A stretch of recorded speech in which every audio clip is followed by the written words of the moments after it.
Want to speak real English from your first lesson? Sign up for your free lifetime account at EnglishClass101.com.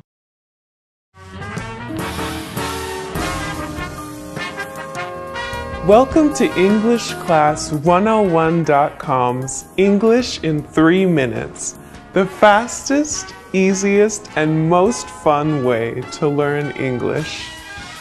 Hi, how's it going? I'm Alicia. Nice to meet you. In this series, we're going to learn some easy ways to ask and answer common questions in English. It's really useful, and it only takes 3 minutes. In this lesson, you're going to learn new, more common ways to ask and answer the question, "How are you?" in English. You've probably learned, "How are you?" and "I'm fine" in textbooks before. But in the United States, people will usually ask this question and answer it in a different way. First, let's review. If someone says, "How are you?" you can say, "I'm fine." I'm fine. Here are some other ways to answer. Pretty good. This means about the same thing as "I'm fine." Pretty good. We also have not bad. You can use this if you are feeling just okay or so-so. Not bad. Let's look at our question again.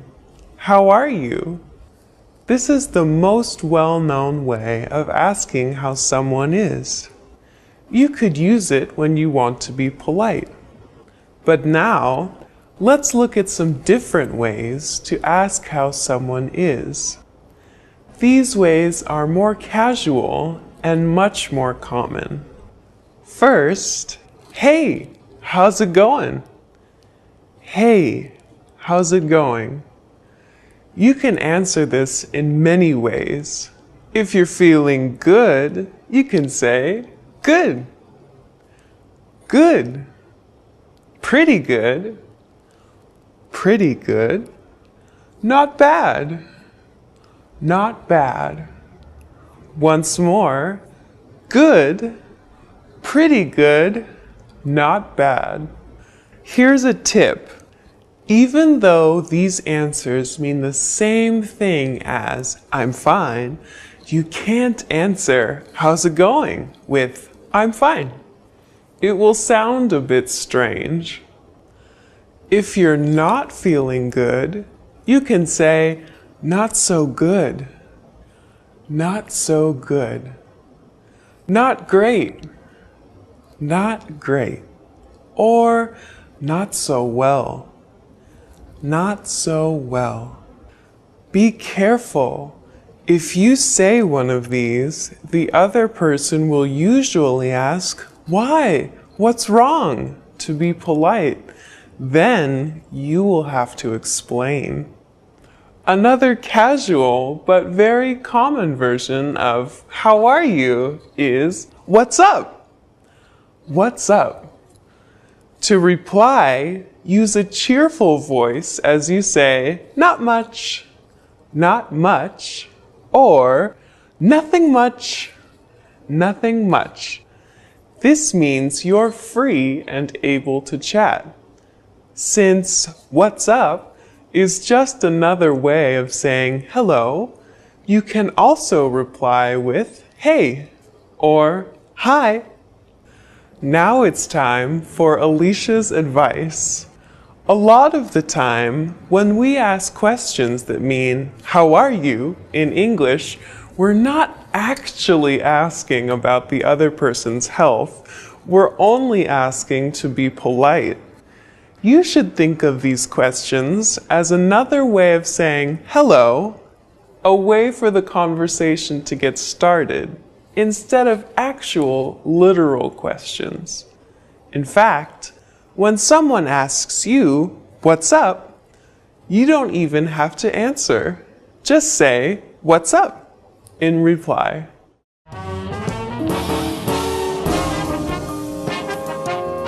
Welcome to EnglishClass101.com's English in 3 minutes, the fastest, easiest, and most fun way to learn English. Hey everyone, I'm Alicia. In this series, we're going to learn some easy ways to ask and answer common questions in English. It's really useful and it only takes 3 minutes. In this lesson, you're going to learn how to ask what someone's job is in natural English. Of course, you can just say, "What is your job?" This is correct English, but it sounds too direct and awkward. Native English speakers almost never say this in a social situation. Instead, they use a different question. But before we master that, we need to compare it to a very similar question. What are you doing? I'm presenting a video about English. What do you do? I'm an English teacher. Do you see the difference? These two questions, what are you doing? And what do you do? Sound similar, but mean different things. The first one is asking what you are doing right now, this minute. You answer it using an ing verb. What are you doing? I'm reading. I'm watching TV. While the second is actually a shortened version of what do you do for a living? This is how we ask, what is your job? In natural English. Let's practice this question. What do you do?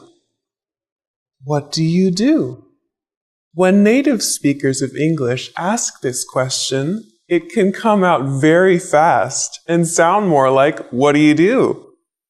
In order to tell it apart from, what are you doing? Just listen for the ing sound on the end of the question. If it's not there, then you're being asked what your job is. So how would you answer this question? Just think of it as if the other person is asking you, what is your job? You could answer with, I am, plus your job. I'm a teacher. I'm a teacher. Or, I'm an engineer. If you want to learn more job names, go to EnglishClass101.com and check out the core word lists. These cover job vocabulary and more, and include a picture and audio to help you perfect your pronunciation. You can also mention the place that you work at, starting with, I work at. I work at a hospital. I work at a hospital. I work at a law firm. I work at a law firm. If you work for a big company that is well known, you can say, I work for, and then the name. I work for Microsoft. I work for Microsoft. I work for the New York Times. I work for the New York Times. Now it's time for Alicia's advice. When you ask the question, what do you do? And the other person tells you their job, it's polite to make some kind of positive comment about his or her job. For example, how interesting, or that must be exciting, or even, oh, really? Remember to sound sincere.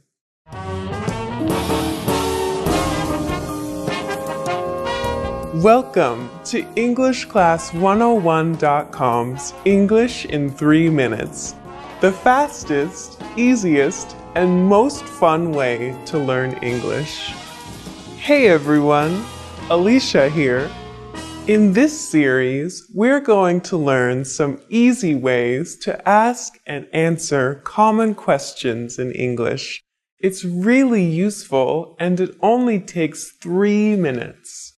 In this lesson, you're going to learn how to ask what someone's hobbies are without using the word hobbies. You've probably seen the question, "Do you have any hobbies?" or "What are your hobbies?" in an English textbook before. However, native English speakers almost never use the word hobbies when asking about them. A much more natural way to ask the same question is, "What do you do for fun?" Let's practice this question. What do you do for fun? What do you do for fun? You can also ask, what do you do in your free time? What do you do in your free time? So, how would you answer this question? Let's look at how native speakers would do it. The easiest way is to say, "I like to," or just, "I like," followed by what you like to do. For example, if you like watching movies, you could say, "I like to watch movies," or "I like watching movies." I like to watch movies, or I like watching movies. And if you like golf, you could say, "I like to play golf," or "I like playing golf." I like to play golf, or I like playing golf. You can emphasize how much you like your hobby by adding a word like really in front of like. For example, I really like watching movies. On the other hand, if you want to play down how much you like something, you can say kind of. For example, I kind of like playing tennis. Now it's time for Alicia's advice. If you don't have any special hobbies or don't want to be specific, a good way to reply is, "I like hanging out with my friends and stuff like that." I like hanging out with my friends and stuff like that.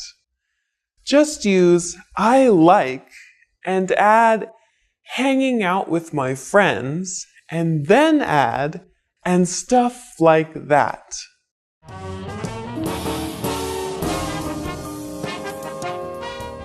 Welcome to EnglishClass101.com's English in 3 minutes, the fastest, easiest, and most fun way to learn English. Hey everyone, I'm Alicia. This series explains some easy ways to ask and answer common questions in English.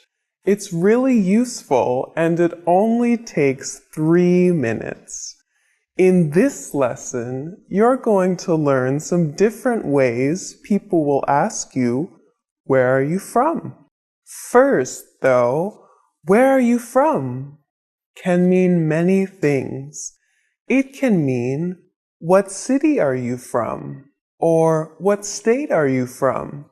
In fact, Americans ask this question to each other all the time to learn what part of America the other person comes from. Of course, though, it can also mean, "What country are you from?"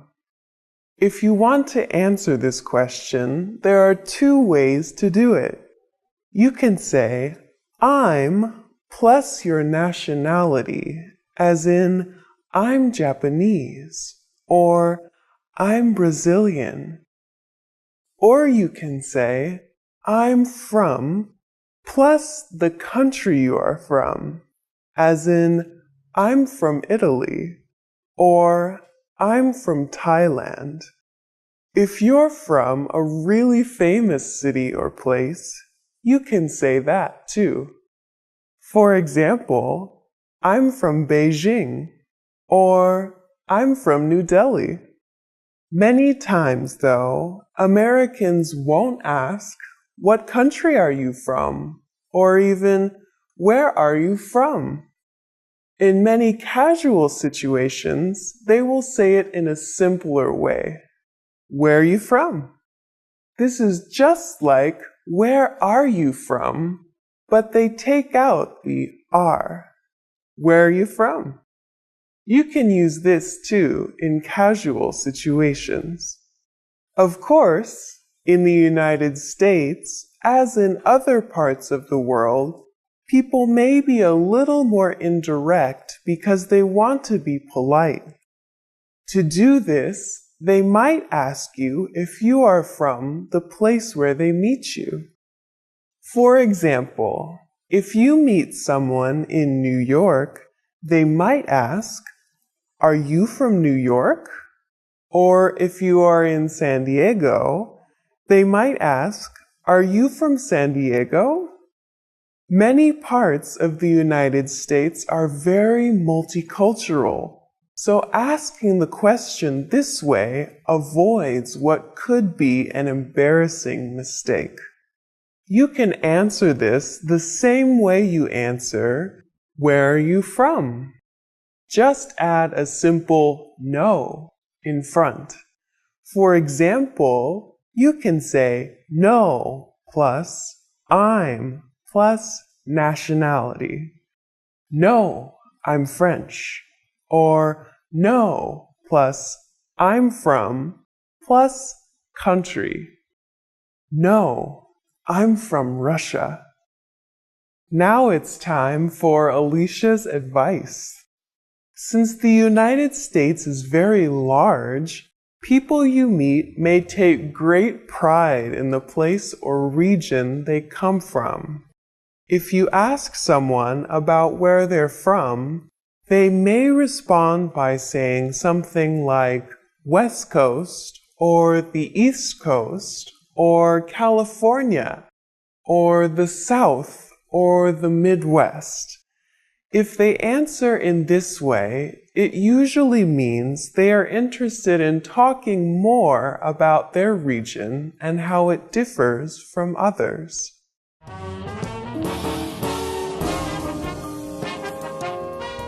Welcome to EnglishClass101.com's English in 3 minutes, the fastest, easiest, and most fun way to learn English. Hey everyone, I'm Alicia.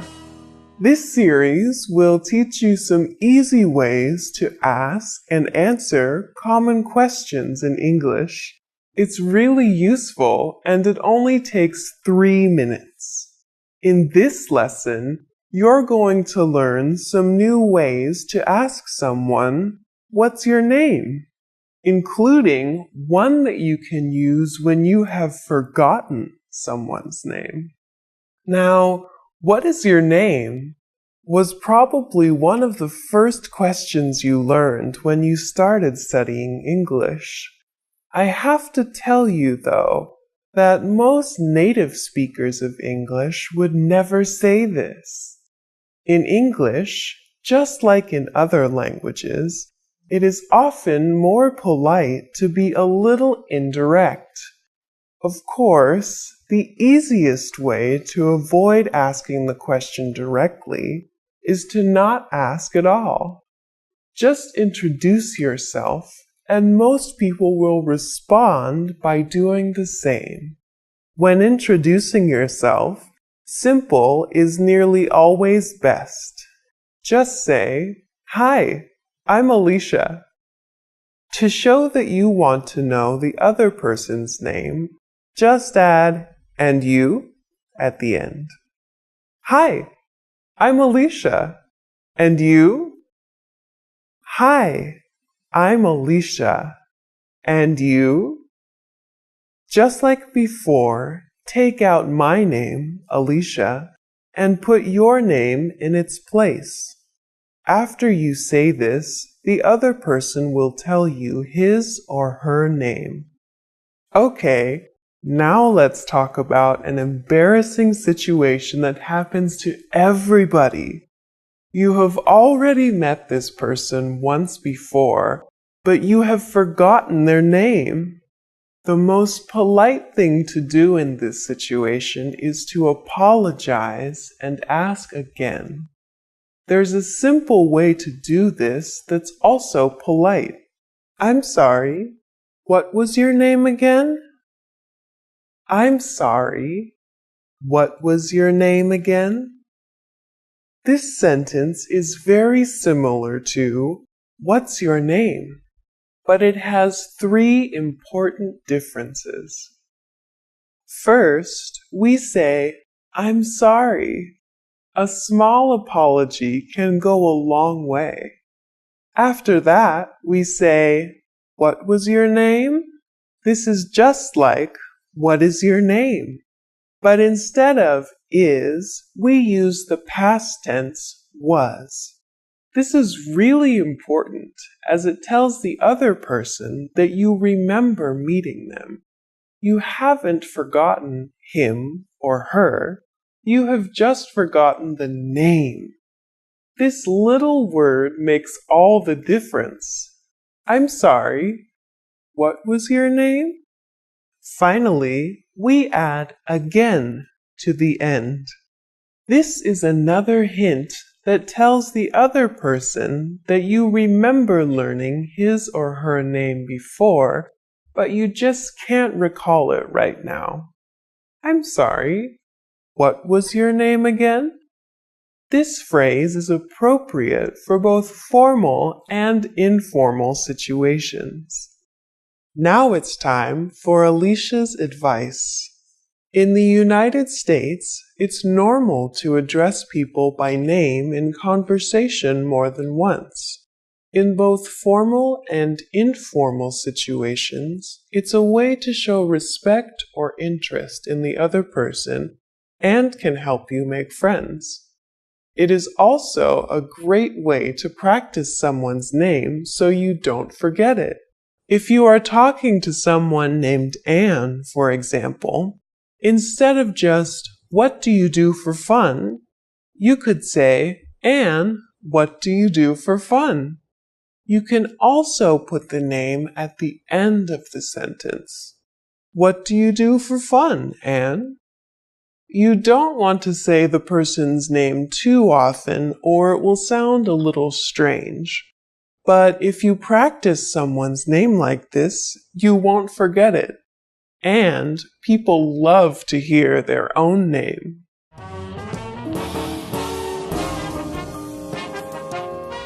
Welcome to EnglishClass101.com's English in 3 minutes, the fastest, easiest, and most fun way to learn English. Hey everyone, I'm Alicia. In this series, we're going to learn some easy ways to ask and answer common questions in English. It's really useful and it only takes 3 minutes. In this lesson, you're going to learn some ways to get in touch with someone after you have met them once already. In a lot of textbooks, you've probably seen the question, "What's your phone number?" What's your phone number? It's a very useful question, but there are two problems with it.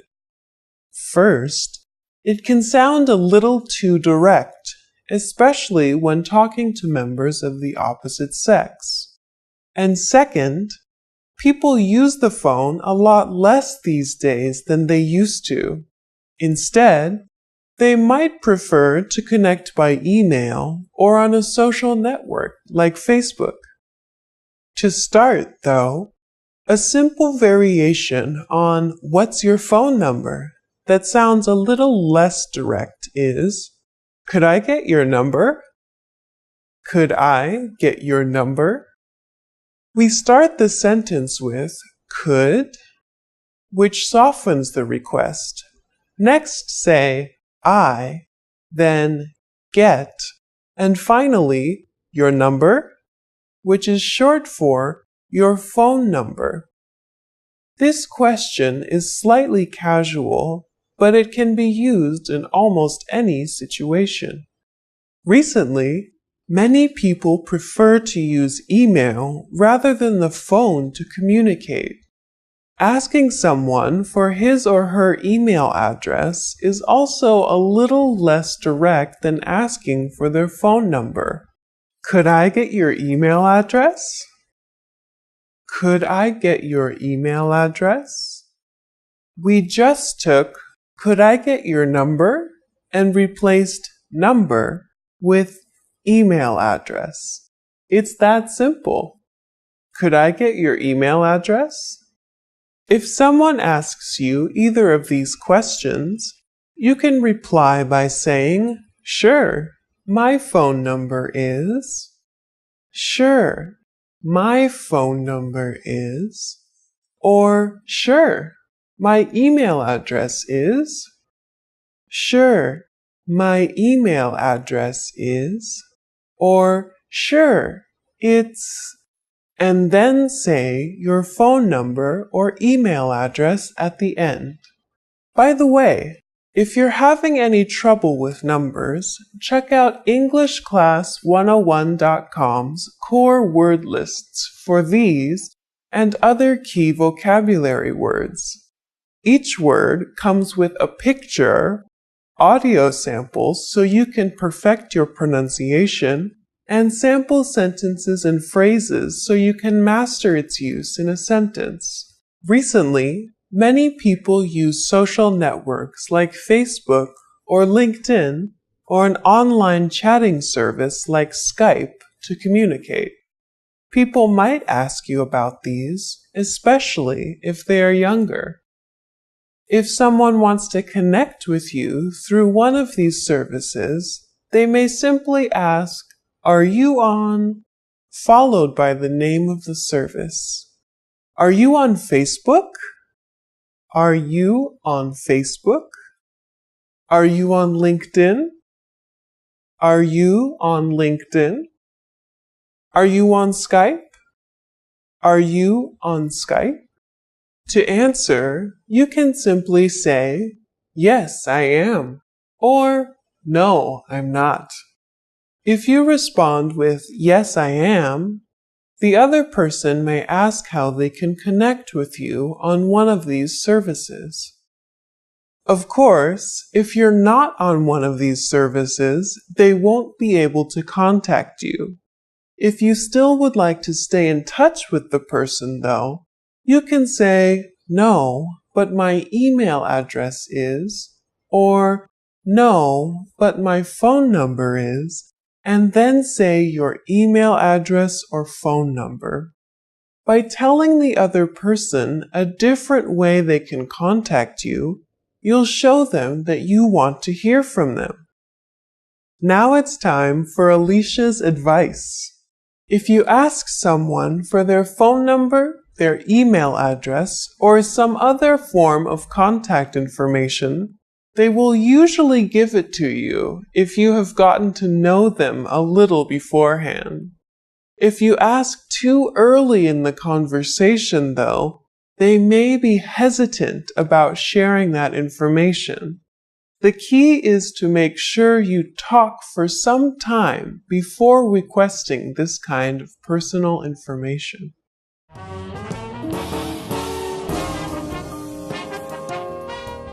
Welcome to EnglishClass101.com's English in 3 minutes, the fastest, easiest, and most fun way to learn English. Hey everyone, I'm Alicia. In this series, we're going to learn some easy ways to ask and answer common questions in English. It's really useful, and it only takes 3 minutes. In this lesson, you're going to learn how to ask and say where you live. Usually, someone will ask you where you live as a polite question after they've asked you your name, where you're from, and what you do for a living. They'll say, "So, where do you live?" This is inviting you to keep making conversation. There are lots of ways you could answer this question, but here are some of the most common. You could say, "Do you know?" and then the name of the area you live in. "Do you know Twin Pines?" Or, You could mention a local landmark, like near the library, near the movie theater. You could also answer by telling the person what train line you live on if your city has a train network, or what station is the nearest to your house. On the Green Line, near Central Station. So as you can see, there are lots of possible ways to answer the question, where do you live? Once you've told them, the other person might respond in one of the following ways. Oh yeah, I know it. I live near there. Or maybe, I'm afraid I don't know it. The other person is just being polite by showing interest, so you can reply by saying something like, oh, really? Since the other person is asking you this question to be polite, a good way to continue the conversation is to ask them the same question in return. You can just say, how about you? Or, where do you live? Put some stress on the you. Where do you live? Now it's time for Alicia's advice. Asking where someone lives is a way to try to find something you have in common with the person you're talking to. So if you're familiar with the area the other person lives in, make some comments about it. That's a really nice area. Or, the park there is really pretty. Anything is fine, as long as you don't say anything negative that could be taken as offensive, like, that area has a high crime rate. Or, I hear that area is really dangerous.